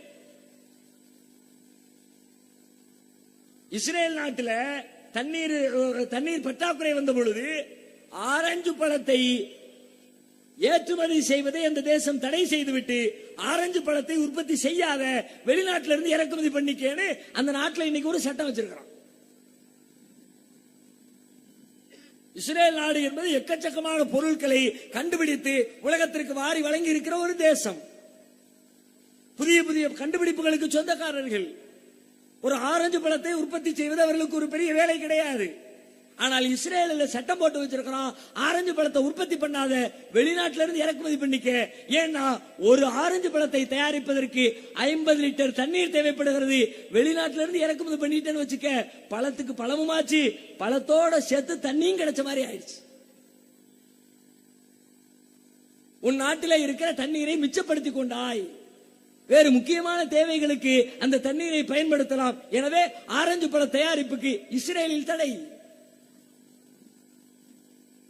உலகத்திலேயே காலனி தயாரிப்பிலே முதலிடத்திலே இருக்கிற நாடு இத்தாலி. ஷூ செருப்புலாம் தயார் பண்றதுல ஃபர்ஸ்ட் இடத்துல இருக்கிறது இத்தாலி. ஷூவை தயாரிக்கிற இத்தாலி அந்த ஷூவுக்கு தேவையான பதப்படுத்தப்பட்ட தோல் இருக்கிறதே, ஆட்டுத்தோல், மாட்டுத்தோல், அந்த தோலை இந்தியாவில் இருந்து தன்னுடைய நாட்டுக்கு இறக்குமதி செய்கிறது. ஏன்னு கேட்டா, ஷூவை தயார் பண்றதுக்கு தண்ணி செலவு கம்மி, ஆனால் அந்த தோலை பதப்படுத்துவதற்கு தண்ணீர் செலவு அதிகம்.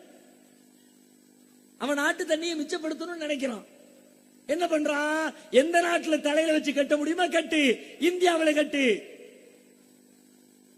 ஆம்பூர், வாணியம்பாடி, ராணிப்பேட்டை தோல் பதப்படுத்துகிற தொழிலிலே இந்தியாவிலே முன்னணியிலே இருக்கிற பகுதி இந்த 3 ஊர்கள். இவன் தோலை பதப்படுத்தி அனுப்புறான். 1 கிலோ தோலை பதப்படுத்துவதற்கு ஏறத்தாழ 16,600 லிட்டர் தண்ணீர் தேவைப்படுகிறது. அப்ப 1 கிலோ தோலை இறக்குமதி பண்ணினாம்னா அவன் நாட்டில் இருக்கிற 16,000 லிட்டர் தண்ணீரை சேமித்துக் கொண்டதாக அர்த்தம். எவ்வளவு நுணுக்கமான செய்தி. அதனாலதான் நபிகளார் சொன்னார்கள், எதையுமே வீணாக்காத. சாப்பாடு மட்டும் இல்ல, அவசியம் இல்லாமல் வீணாக விரயமாக எதையும் செய்யாத, எந்த பொருளையும் வீணாக்காத.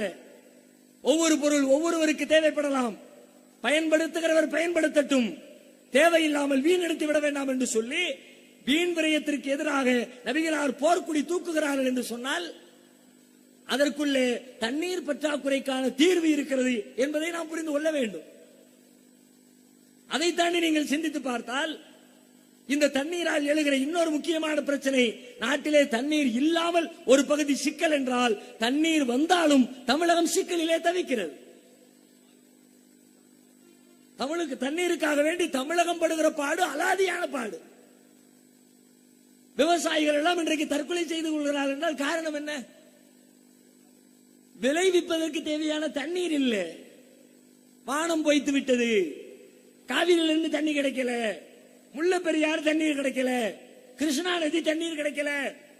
தமிழகம் தண்ணீர் தேவைக்காக முழுக்க முழுக்க அந்நிய மாநிலங்களை, அண்டை மாநிலங்களை எதிர்பார்த்து காத்திருக்கிறது.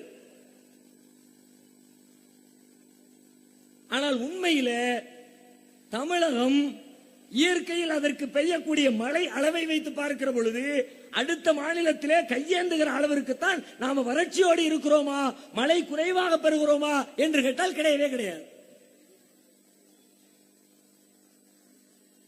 பக்கத்து மாநிலங்களோடு ஒப்பிடுகிற பொழுது தமிழகத்திலே மழை பொழிகின்ற அளவு அதிகம்.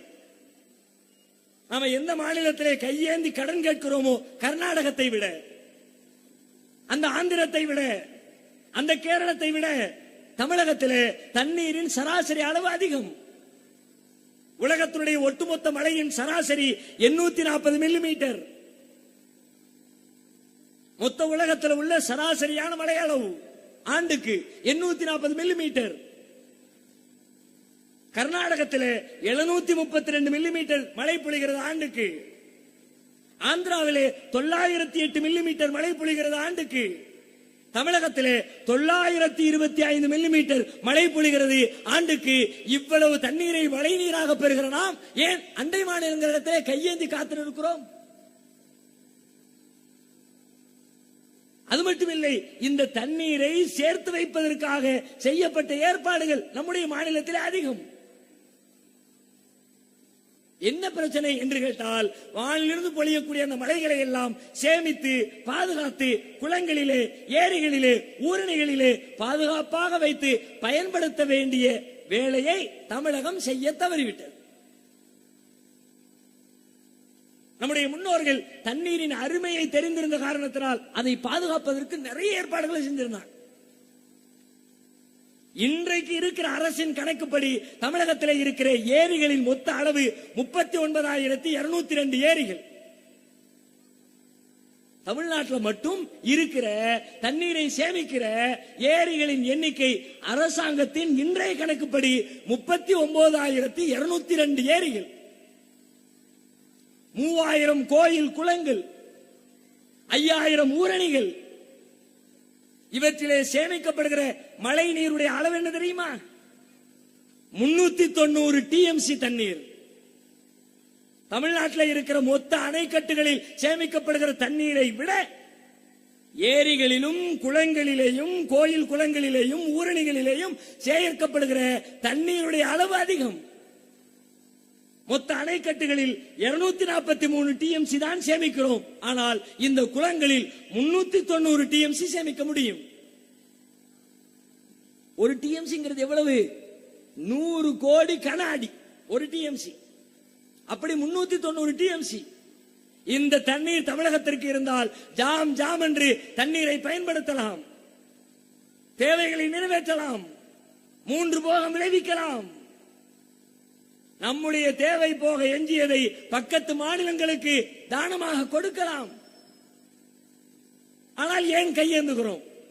என்ன பிரச்சனை? இருக்கிற எல்லா இடத்திலும் ஆக்கிரமிப்பு. தமிழகத்தை போல நீர்நிலைகளை பாலடித்திருக்கிற ஒரு மாநிலம், ஒரு தேசம் வேற எங்கும் கிடையாது. எந்த அளவிற்கு கேவலம் என்று சொன்னால், ஒரு மழை பொழிந்தால் வீடுகளுக்குள் தான் மழை பொழிகிறது. தமிழகத்தில் இருக்கிற முக்கியத்துவம் சமீபத்தில் ஒரு 20 ஆண்டுகளுக்கு இடையில் கட்டப்பட்டிருக்கிற பேருந்து நிலையங்கள், நீதிமன்றங்கள், அரசு அலுவலகங்கள், மருத்துவமனைகள் அனைத்துமே எதிலே கட்டப்பட்டிருக்கிறது என்று பார்த்தால் எல்லாம் ஏரிகளில், குளங்களில், தண்ணீர் நிற்கக்கூடிய பகுதிகளில் புறம்போக்கு என்ற பெயரால் கட்டிடங்களை கட்டி குவித்து விட்டார்கள். எல்லாம் ஆக்கிரமிப்பு, எங்க பார்த்தாலும் ஆக்கிரமிப்பு. வசதி உள்ளவன் ஆக்கிரமிக்கிறான், அரசியல்வாதி ஆக்கிரமிக்கிறான். மக்கள் எல்லாம் வேடிக்கை பார்க்கிறோம். ஆக்கிரமிப்புடைய விளைவு என்ன? 2015 டிசம்பரிலே சென்னை தண்ணீரில் மூழ்கியது எதன் காரணமாக? சென்னையில் இருக்கிற ஒவ்வொரு ஏரியினுடைய அளவு தெரியுமா? போரூரில் இருக்கிற ஏரி மட்டுமே ஏறத்தாழ 800 ஏக்கர் நிலப்பரப்பு கொண்டிருக்கிற ஏரி இன்றைக்கு 330 ஏக்கராக சுருங்கி இருக்கிறது. நூற்றுக்கணக்கான ஏரிகளை காணவில்லை. எல்லா இடங்களிலும் கட்டிடம் முளைத்திருக்கிறது, மக்கள் குடியிருக்கிறார்கள்.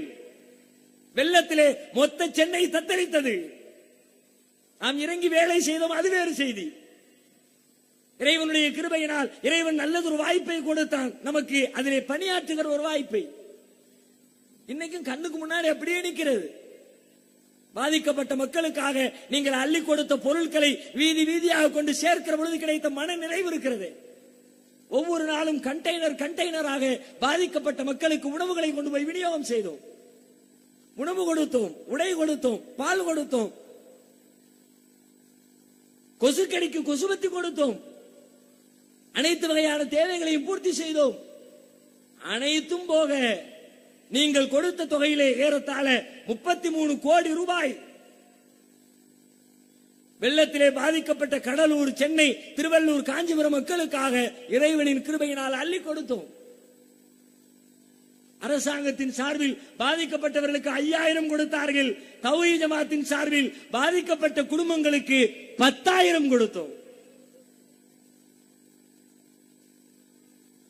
ஒரு புறத்திலே மகிழ்ச்சி என்றாலும் அப்படிப்பட்ட ஒரு இன்னலுக்கு அவர்கள் ஆள்படுத்தப்பட்டதன் பின்னணி என்ன? ஆக்கிரமிப்பு இல்லையா? இதை யார் கேட்பது? யாருடைய சொத்து? பாதிக்கப்படுவது யார்? நம் வீட்டுக்கு பக்கத்தில் இருக்கிற ஒரு ஏரியை, ஒரு குளத்தை ஒரு அரசியல்வாதி, ஒரு பெரிய பிரமுகர் தன்னுடைய வசதிக்காக அவர் அதிலே ஒரு கட்டணம் கட்டுகிறார் என்றால், பக்கத்திலே நாளை மழை வருகிற பொழுது அவர் மட்டுமா பாதிக்கப்படுவார்? நாமும் சேர்ந்தல்லவா பாதிக்கப்படுவோம்? எழுத்து நிற்கணும், கேள்வி கேட்கணும், போராடணும். யார் செய்தாலும் அதை ஒத்துக்கொள்ள மாட்டோம் என்று களத்திலே குதிக்க வேண்டும். இத்தனை ஏரிகளை வைத்து என்ன பிரயோஜனம்? இத்தனை டிஎம்சி தண்ணீர் வருடம் கிடைத்து என்ன பிரயோஜனம்? தண்ணீர் இல்லை, தண்ணீர் இல்லை என்ற பஞ்சப்பாட்டு. இந்த கொடுமை தீர வேண்டும் என்றால் ஆக்கிரமிப்புகள் அகற்றப்பட வேண்டும்.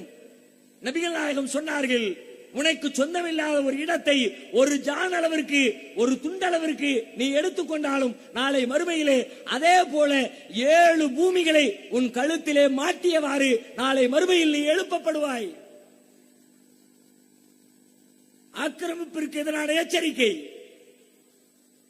பொது சொத்துல கை வைக்காத. இந்து மக்கள் சொல்வார்கள், சிவன் சொத்து குலநாசம் என்பார்கள். ஒரு காலத்தில் இந்த பழமொழிக்கு மிகுந்த பயம் இருந்தது.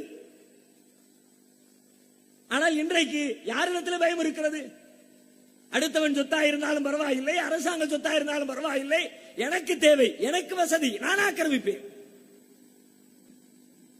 ஆக்கிரமிப்புகளை அகற்றினால் நீர்நிலைகள் பெருகும், நீர்நிலைகள் பெருகினால் தண்ணீர் சேமிக்கப்படும், தண்ணீர் சேமிக்கப்பட்டால் நம்முடைய பற்றாக்குறை தீரும். நம்முடைய முன்னோர்கள் இந்த நீர்நிலையில் காட்டிய அக்கறை எவ்வளவு தெரியுமா? இந்த நீர்நிலைகளை பல்வேறு பெயர்களில் உருவாக்கி, ஏரியாவுக்கு தகுந்த மாதிரி, சைஸுக்கு தகுந்த மாதிரி, நமக்கு அந்த பேரு கூட தெரியாதுங்க. புத்தகங்களில் படித்துத்தான் தெரிந்து கொள்ள வேண்டியது இருக்கிறது.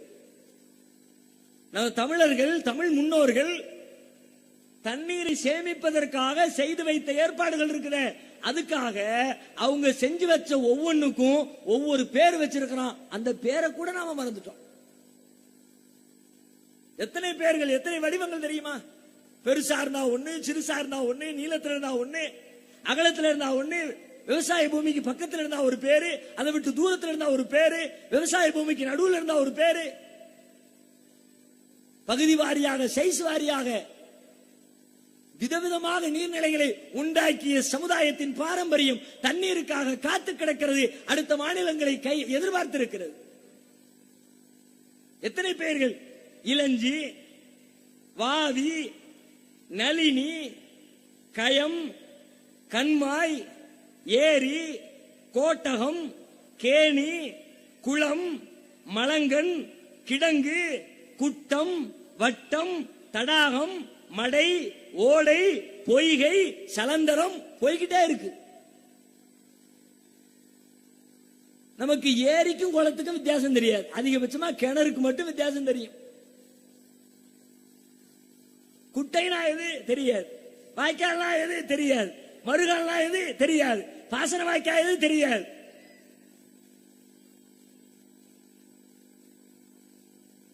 தண்ணீரின் அவசியத்தை உணர்ந்து எப்படிப்பட்ட ஒரு ஏற்பாடுகளை செய்திருக்கிறார்கள்.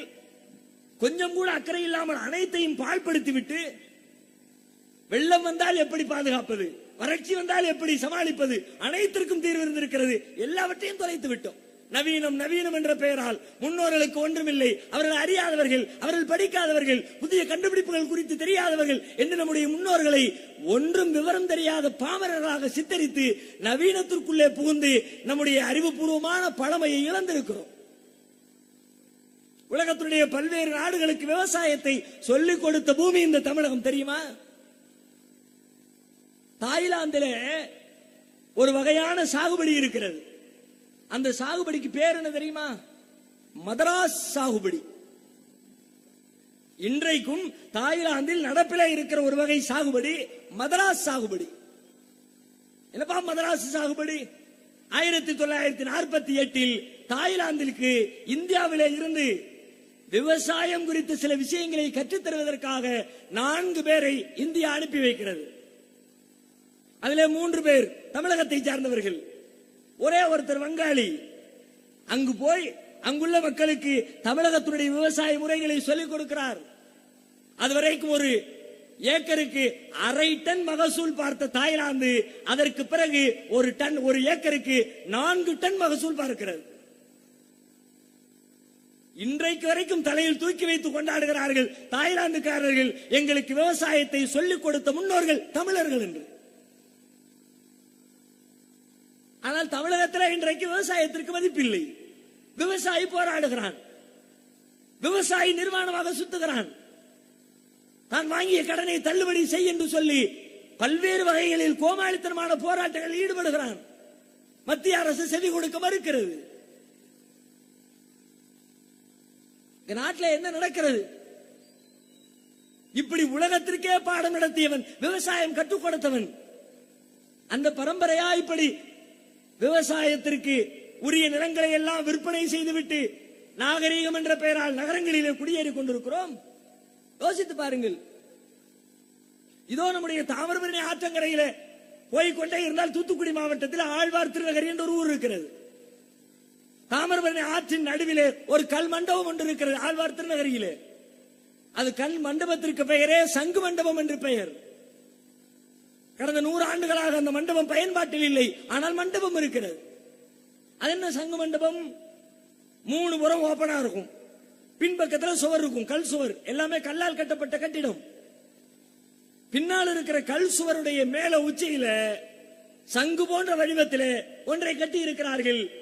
கீழிருந்து ஆற்று நீர் மேலே ஏறி ஏறி ஏறி ஏறி 10 படிகள் இருக்கிறது. அந்த படிகளை தாண்டுகிற பொழுது அந்த தண்ணீருடைய இரைச்சல் சங்கு வழியாக சப்தத்தை எழுப்பும். ஊர் மக்களுக்கு எச்சரிக்கை கொடுக்கும். தண்ணி வருது, ஆத்துல தண்ணி பெருகிடுச்சு, வெள்ளம் வந்துரும், ஊருக்குள்ள வரப்போகுது, உடனே இடத்தை காலி பண்ணு. எத்தனை பெரிய தொழில்நுட்பம்! நம்ம நவீனம் தான் பெருசு பேசிக்கிட்டு இருக்கிறோம். நம்ம அப்ப முப்பாட்டம் எல்லாம் இதெல்லாம் தூக்கி சாப்பிடுற அளவல்ல. ஏன் இப்படி கண்டுபிடித்தான்? பாசத்தால் நேசித்தான், பூமியை நேசித்தான், விவசாயத்தை நேசித்தான், தண்ணீருடைய அருமையை புரிந்திருந்தான். தண்ணீருக்காக இத்தனை குளங்களை ஏரிகளை வெட்டி வைத்தார்களே, யார் வெட்டியது? இன்றைய தமிழக அரசா? நேற்றைய தமிழக அரசா? 300 ஆண்டுகளுக்கு முன்னால், 200 ஆண்டுகளுக்கு முன்னால், 500 ஆண்டுகளுக்கு முன்னால் வாழ்ந்த நம்முடைய முன்னோர்கள் கட்டியது. எப்படி கட்டினான்? புக்லைன் வைத்தா? புல்டோசர் வைத்தா? நவீன இயந்திரங்கள் வைத்தா? ஒரு அடியில உடைச்சதா?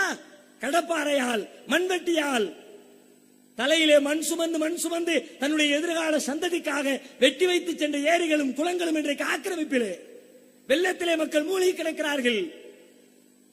நபிகளார் சொன்ன தீர்வு என்ன? ஆக்கிரமிக்காத. அடுத்தவன் இடம் எந்த இடமா இருக்கட்டும், பொது இடமா இருக்கட்டும், தனி இடமா இருக்கட்டும், அடுத்தவன் சொத்தை ஆக்கிரமிக்காத. ஆக்கிரமித்தால் நாளை மறுமையில் தண்டிக்கப்படுவாய். இந்த சிந்தனை உள்ளத்திலே இருந்தால், ஆழ பதியப்பட்டால் ஆக்கிரமிப்புகள் தோன்றுமா? அதனால் ஏற்படுகிற கேடுகளை விளங்கி அதிலிருந்து விலக வேண்டாமா? நபிகளார் சொல்லுகிற செய்தி இது. ஆக்கிரமிக்காத. அற்புதமான வழிகாட்டுதல். அதே போல சிந்தித்து பாருங்கள். இன்றைக்கு தண்ணீர் என்பது விற்பனை பொருளாக மாறி இருக்கிறது. விக்கிறதுக்குன்னு முடிவெடுத்துட்டா முடிஞ்சிச்சு, எல்லா பையிலையும் சாவடிச்சிருவான்னு அர்த்தம். தண்ணியை விக்கணும்னு முடிவெடுத்துட்டோம்னா நம்ம காலி, ஆளு காலி. ஏன்? வணிக வெறி வந்துருச்சு, யாரை பத்தியும் கவலைப்பட மாட்டான். ஆண்டாண்டு காலமாக, கோடை காலமாக இருந்தாலும் வற்றாத ஜீவநதி 2012 இதோ இந்த தாமிரபரணி காய்ந்து போனது. எப்பொழுது? பெப்சி, கொக்கோ கோலாவிற்கு நீர் எடுத்துக்கொள்ள அனுமதி கொடுக்கப்பட்டது, விற்பனைக்காக விற்கப்பட்டது, அப்பொழுது காய்ந்து போனது. அதுவரைக்கும் வறட்சியை கண்டிராத ஆறு, நதி, ஜீவநதி. அதுக்கு பேரே தாமிரபரணி ஜீவநதி. எப்பொழுதும் உயிரோடு ஓடிக்கொண்டிருக்கிற நதி. விற்பனைக்கு கொடுத்த பிறகு உறிஞ்சி எடுக்க ஆரம்பித்தான். தாயின் மடியிலே பால் அருந்தலாம், மடியை அறுத்து ரத்தம் குடிக்கலாமா? அவன் ரத்தம் குடிக்கிற வேலையை செய்தான். சமீபத்தில் உயர் நீதிமன்றம் அந்த ரத்தம் குடிக்கிற வேலையை ஒத்துக்கொண்டு தீர்ப்பளித்திருக்கிறது. ஒரு மானங்கெட்ட தீர்ப்பு.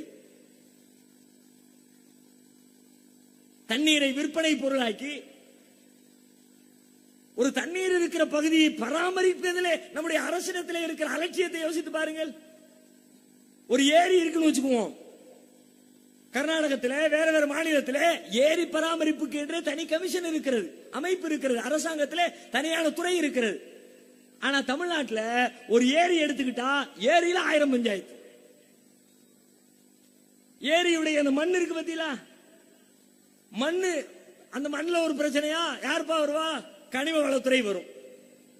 ஏரியின் மண்ணுக்கு சொந்தக்காரர்கள் கனிம வளத்துறை. ஏரியில மீன் கிடக்கா, மீனை பத்தி யார் பேசுவா? மீன்வளத்துறை. ஏரியுடைய அடி நிலம் இருக்குதா, அதை பத்தி யார் பேசுவா? வருவாய்த்துறை. ஒரு சின்ன ஏரியா இருக்கு, அதனுடைய கரை இருக்குது, அந்த கரையை பத்தி யார் பேசுவா? ஊராட்சித்துறை. பெரிய ஏரிகளாக இருக்கிறது, பெரிய ஏரி கரையை பத்தி யார் பேசுவா? பொதுப்பணித்துறை. ஏரிக்குள்ளே ஏரியை சுத்தி மரங்கள் இருக்கிறது, அதை பத்தி யார் கவனிப்பா? வனத்துறை. ஏரிக்கு ஒரு பிரச்சனை யாரு கவனிப்பா? எவனுக்கு தெரியும்? ஒரு ஏரியில் 1008 டிபார்ட்மெண்ட். மீன்வளத்துறை, ஊராட்சித்துறை, பொதுப்பணித்துறை, கனிம வளத்துறை, வருவாய்த்துறை. ஆனால் ஏரியில் ஒரு ஆக்கிரமிப்பு என்றால் அதை கண்டுகொள்ள எந்த துறையும் இல்லையே. அனைத்தையும் கூறு போட்டு விற்கிறார்கள். நபிகளார் தண்ணீரை பற்றி சொல்லுகிற பொழுது அருமையாக எச்சரித்தார்கள், தண்ணீரை விற்காதீர்கள். நஹா ரசூலுல்லாஹி ஸல்லல்லாஹு அலைஹி வஸல்லம் அன் பைஇ ஃபضலில் மா. மிச்சம் இருக்கிற தண்ணீரை விற்பனை செய்வதை நபிகள் நாயகம் ஸல்லல்லாஹு அலைஹி வஸல்லம் தடை செய்தார்கள். தண்ணீர் விற்காத குடு, அது இறைவனின் அருட்கொடை, இறைவன் கொடுக்கிற அருள். அதை காசாக்க நினைக்காதே, ஏழை எளிய மக்கள் தாங்க மாட்டார்கள். ஆனால் இன்றைக்கு தண்ணீர் விற்பனை பொருளாகிவிட்டது. இன்னும் சொல்ல போனால் தண்ணி டேங்கு கட்டி வச்சிருக்கிற நாட்டில் பல ஊர்களில் கட்டப்பட்டிருக்கிற தண்ணி டேங்கு உலக வங்கியிடத்திலே கடன் வாங்கி, வேர்ல்டு பேங்க்ல கடன் வாங்கி கட்டப்பட்டிருக்கிற தண்ணி டேங்கு உலக வங்கி இந்தியாவிற்கு சொல்லிக் கொண்டிருக்கிற செய்தி என்ன தெரியுமா? தண்ணீருக்காக வேண்டி மக்களுக்கு நீங்கள் வரி விதிக்க வேண்டும். இன்னைக்கு வரைக்கும் நடைமுறைக்கு வரல. உலக வங்கி எச்சரித்துக் கொண்டிருக்கிறது, என்னிடம் கடன் வாங்கி கட்டியிருக்கிறீர்கள், நாங்கள் சொல்லுகிற நிபந்தனையை கடைபிடிக்க வேண்டும், உடனடியாக நீங்கள் மக்களுக்கு விநியோகிக்கிற தண்ணீருக்கு வரி விதிக்க வேண்டும். நாளைக்கு அப்படிப்பட்ட முடிவை கூட இவர்கள் எடுக்கலாம், ஆச்சரியப்படுவதற்கில்லை. மக்களை குறித்த அக்கறையற்றவர்கள், மக்கள் நலனில் சிந்தனையற்ற ஆட்சியாளர்கள். தண்ணீரை விற்பனை செய்ய வேண்டும் என்று முடிவெடுத்தால், அதற்கு பைசா வசூலிக்க வேண்டும் என்று முடிவெடுத்தால் நாட்டிலே ஜீவராசிகள் உயிர் வாழ இயலாது. எனவே நபிகளார் சொன்னார்கள், தண்ணீரை விற்காது, உன் தேவை போக எஞ்சியது அடுத்தவனுக்குரியது. அதனால தான் உலகத்தில் அரபு நாடுகளில் இருக்கக்கூடிய அணைக்கட்டுகளில் அதை பங்கிடுவதிலே பிரச்சனையே இல்லை. ஈரான் ஈராக்கிற்கு இடையிலே பெரிய யுத்தம் நடந்திருக்கிறது. இன்றைக்கு வரைக்கும் சண்டை நாடு.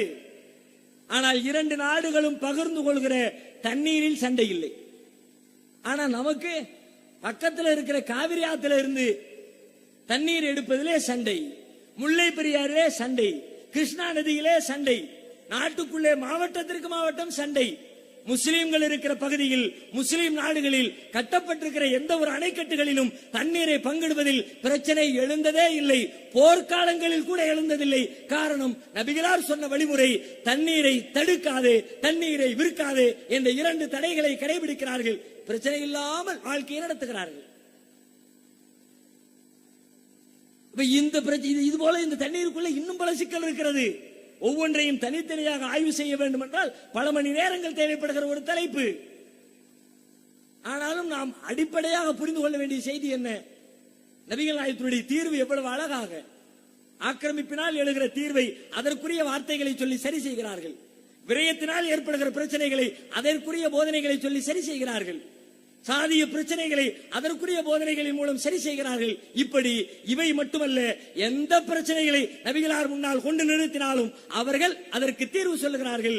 அந்த தீர்வு உலகம் நடைமுறைப்படுத்துகிற எளிமையான அற்புதமான தீர்வாக அமைந்திருக்கிறது. அப்படிப்பட்ட உலகத்திற்கே தீர்வு சொன்ன நபிகளார், உலகத்திற்கே வழிகாட்டிய நபிகளார் நாம் தொழுகிற தொழுகைக்கு வழிகாட்டி இருப்பார்களா இல்லையா? நாம் வைக்கின்ற நோன்பிற்கு வழிகாட்டி இருப்பார்களா இல்லையா?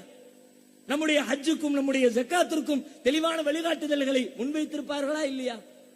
ஆனால் நம்முடைய சமுதாயம் அதை உணராமல் நபிகளாருடைய வழியை முதுகிற்கு பின்னால் தூக்கி எறிந்துவிட்டு இன்றைக்கு மதுகபு வழி, இமாம்களின் வழி, அபூ ஹனீஃபா வழி, ஷாஃபி வழி, ஹம்பலி வழி, மாலிகி வழி என்ற பெயரால் எண்ணற்ற பல வழிகளை உண்டாக்கி கொண்டிருக்கிறார்கள். இவை அனைத்தும் நேர்வழி அல்ல. நபிகளார் காட்டுகிற வழி ஒன்றே சரியான வழி, நேரிய வழி. அதை கடைபிடித்து நடக்கின்ற நன்மக்களாக எல்லாம் வல்ல இறைவன் நம் அனைவரையும் ஆக்கி அருள் புரிவானாக. வாஹிர் தஅவானா அல்ஹம்துலில்லாஹி ரப்பில் ஆலமீன். அஸ்ஸலாமு அலைக்கும் வரஹ்மத்துல்லாஹி.